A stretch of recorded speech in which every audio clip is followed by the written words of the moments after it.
Assalamualaikum warahmatullahi wabarakatuh. Apa kabar teman-teman semuanya hari ini? Semoga teman-teman semuanya selalu dalam keadaan sehat walafiat. Alhamdulillahirrabbilalamin. Hari ini kita bertemu lagi dengan Usyuli dalam pembelajaran SKI. Teman-teman, sebelum kita memulai pembelajaran, Ustazah mau mengingatkan ya, selama teman-teman di rumah, ingat selalu sholat 5 waktu dan juga sholat sunnah lainnya. Dan juga jangan lupa untuk membantu orang tua, karena saat ini banyak sekali waktu yang bisa digunakan untuk membantu orang tua. Nah, pada pembelajaran kali ini kita akan mengulas kembali pembelajaran yang telah kita pelajari sebelumnya, yaitu pada bab 1 dan bab 2 mengenai keperwiraan Nabi Muhammad SAW serta tentang pembinaan masyarakat Madinah. Yang pertama, pembelajaran pertama mengenai keperwiraan Nabi Muhammad SAW. Kita sudah belajar mengenai bagaimana Nabi Muhammad menghadapi permusuhan kaum kafir Quraisy, yang mana pada akhirnya terbentuklah sebuah perjanjian atau yang disebut Piagam Madinah.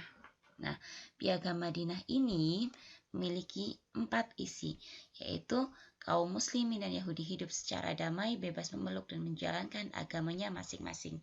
Yang kedua, apabila salah satu pihak diperangi, maka mereka semua wajib membantu pihak yang diserang tersebut.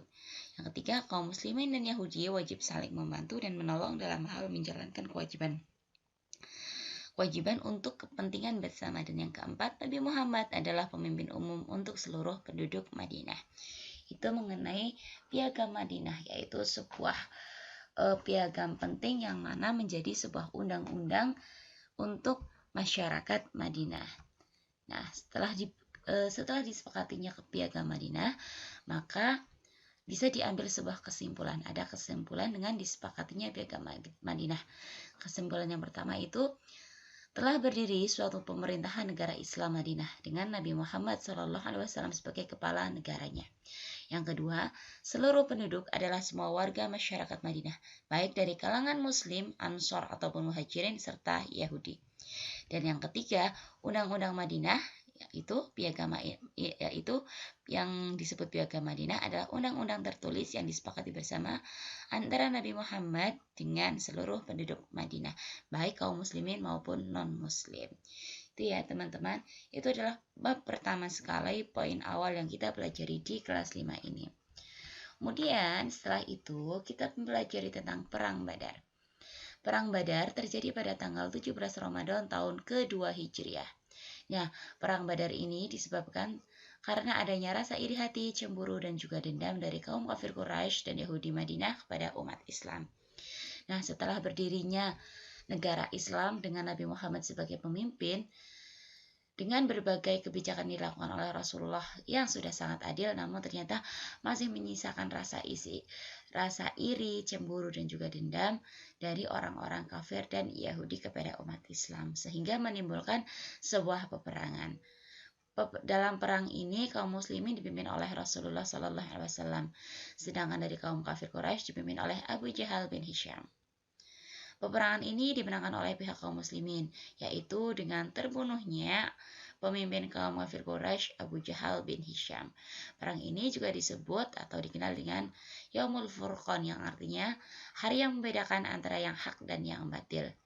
Artinya, jika dalam perang Badar ini kaum muslimin kok kalah, maka Islam tidak akan berkembang dengan baik. Dan sebaliknya, karena dalam perang ini kaum muslimin menang, maka kaum muslimin akan mencapai puncak kejayaannya. Itulah Perang Badar, perang peristiwa pertama yang terjadi dalam sejarah umat Islam. Kemudian yang kedua, Perang Uhud. Perang Uhud terjadi pada pertengahan bulan Sya'ban tahun ketiga Hijriah. Terjadi di Bukit Uhud sehingga disebut dengan Perang Uhud.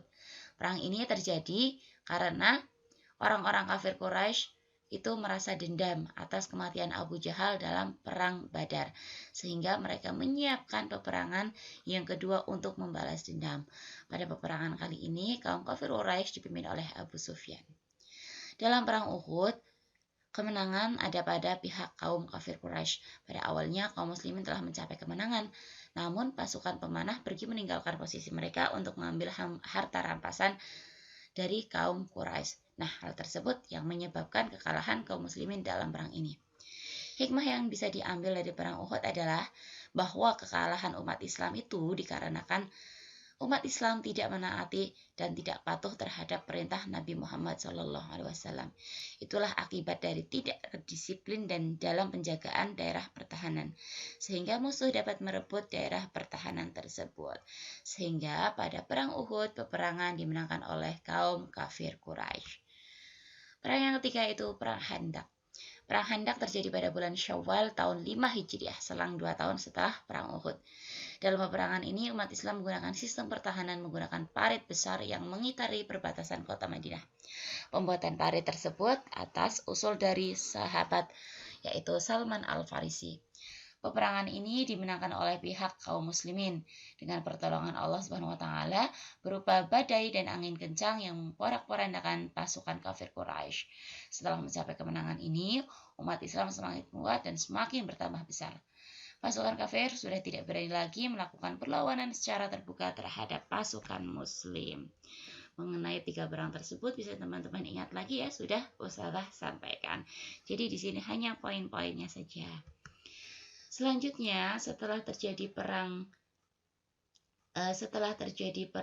yang ketiga yaitu perang Khandaq, maka terjadilah sebuah perjanjian, yaitu perjanjian Hudaybiyah. Bagaimana perjanjian Hudaybiyah ini terjadi? Nah, perjanjian Hudaybiyah ini terjadi setelah Rasulullah memenangkan peperangan Khandaq. Rasulullah beserta kaum muslimin ingin sekali mengunjungi kota Mekah untuk melaksanakan ibadah haji. Namun tidak serta-merta langsung diterima oleh kaum kafir Quraisy di Mekah, sehingga terjadilah perjanjian Hudaybiyah. Isi dari perjanjian Hudaybiyah ini sendiri yaitu gencatan senjata selama 10 tahun. Berarti selama 10 tahun tidak ada yang namanya peperangan atau saling menyerang. Yang kedua, setiap orang diberi kebebasan untuk bergabung dengan Nabi Shallallahu Alaihi Wasallam ataupun kelompok Quraisy. Yang ketiga, siapa saja yang bergabung dengan Muhammad atau dengan Islam tanpa alasan yang dapat diterima maka tidak diizinkan. Tapi apabila ada orang Islam yang ingin bergabung dengan orang Quraisy, maka harus dibenarkan dan diizinkan walaupun apapun itu alasannya. Dan yang keempat, umat Islam tidak boleh melaksanakan ibadah haji pada tahun ini dan harus kembali ke Madinah. Dan ibadah haji diizinkan dilaksanakan pada tahun depan dengan syarat tidak boleh lebih dari 3 hari dan tidak boleh membawa senjata.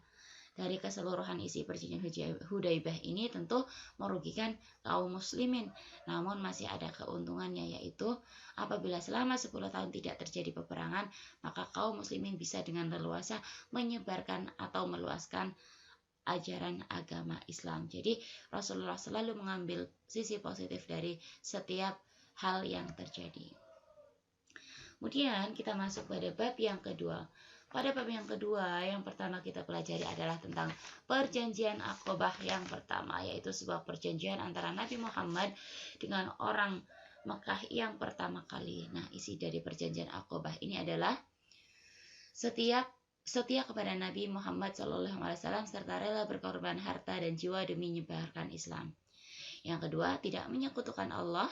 Dan yang ketiga, tidak berzina, tidak mencuri, tidak membunuh anak-anak sendiri, tidak curang, dan tidak berdusta. Itu perjanjian Aqabah yang pertama.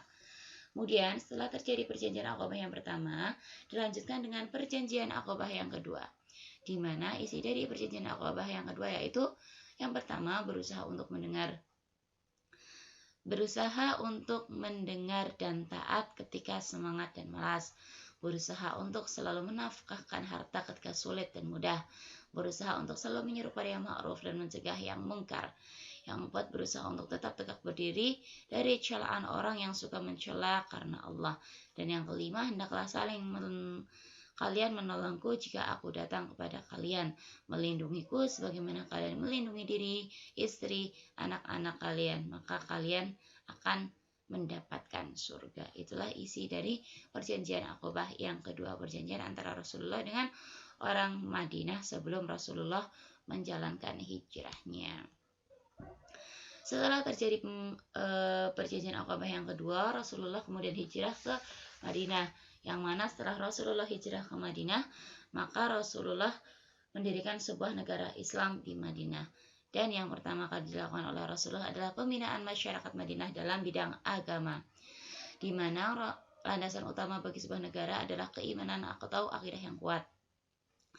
Landasan agama inilah yang menjadikan Rasulullah membangun tempat ibadah sebagai pusat aktivitas kaum muhajirin dan ansor. Kaum muhajirin adalah umat Islam yang berasal dari Mekah yang hijrah, sedangkan kaum ansor adalah kaum umat Islam asli penduduk Madinah. Hal yang pertama dilakukan oleh Rasulullah adalah membangun masjid. Masjid yang pertama dibangun oleh Rasulullah adalah Masjid Nabawi, yaitu masjid pertama di kota Madinah. Kemudian Rasulullah menggunakan Masjid Nabawi yang pertama sebagai pusat peribadahan, pusat perencanaan kegiatan masyarakat, pusat latihan pendidikan dari Nabi Muhammad, penampung kaum muhajirin dari Makkah yang kehabisan bekal. Dan yang kelima, tempat mengadili perkara-perkara yang diselesaikan oleh Nabi Muhammad SAW.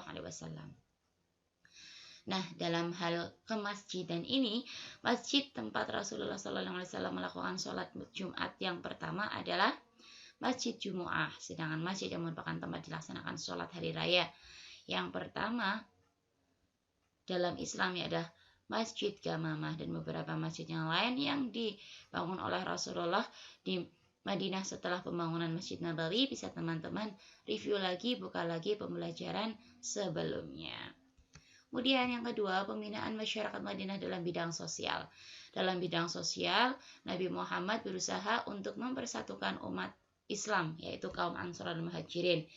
Kaum Ansor dan Muhajirin disatukan dalam persaudaraan Islam. Tujuannya adalah untuk menghilangkan fanatisme jahiliyah dan tidak ada suatu yang lebih dibela kecuali Islam. Di samping itu juga untuk menghapus perbedaan-perbedaan keturunan, warna kulit, dan daerah. Karena seorang tidak akan lebih unggul dan merasa rendah kecuali karena ketakwaannya kepada Allah Subhanahu wa Ta'ala. Kemudian pembinaan masyarakat Madinah dalam bidang ekonomi. Dalam bidang ekonomi, Nabi Muhammad mengembangkan perekonomian di kota Madinah dengan perdagangan. Adapun aturan-aturan yang diterapkan oleh Nabi Muhammad dalam perdagangan adalah yang pertama, dilarang bersumpah palsu. Yang kedua, dalam berdagang membantu yang membutuhkan. Tidak boleh menggunakan riba, berdagang dengan benar dan jujur, serta tidak boleh menimbun barang dan melakukan monopoli. Itulah aturan yang diberlakukan oleh Rasulullah SAW. Kemudian, pembinaan masyarakat Madinah dalam bidang pertahanan. Nah, Rasulullah menetapkan pertahanan yang utama dalam negara adalah kekuatan iman dan akidah. Selain iman dan akidah, Rasulullah juga mempertahankan negara dan wilayahnya dan juga menjaga keamanannya dengan cara menggunakan taktik yang jitu yang ditentukan dengan musyawarah, memberikan semangat atau motivasi jihad sebagai syuhada, mengalahkan musuh dengan korban lebih sedikit, dan menunjuk komandan pasukan yang gagah berani dan berwibawa. Itulah kurang lebihnya ya teman-teman, kesimpulan dari 2 bab yang sudah kita pelajari bersama selama 2 bulan terakhir ini. Silahkan teman-teman pelajari bab 1 dan bab 2, itu adalah materi untuk PTS. Itulah yang dapat Ustazah sampaikan dalam pertemuan kali ini. Terima kasih atas perhatiannya. Wassalamualaikum warahmatullahi wabarakatuh.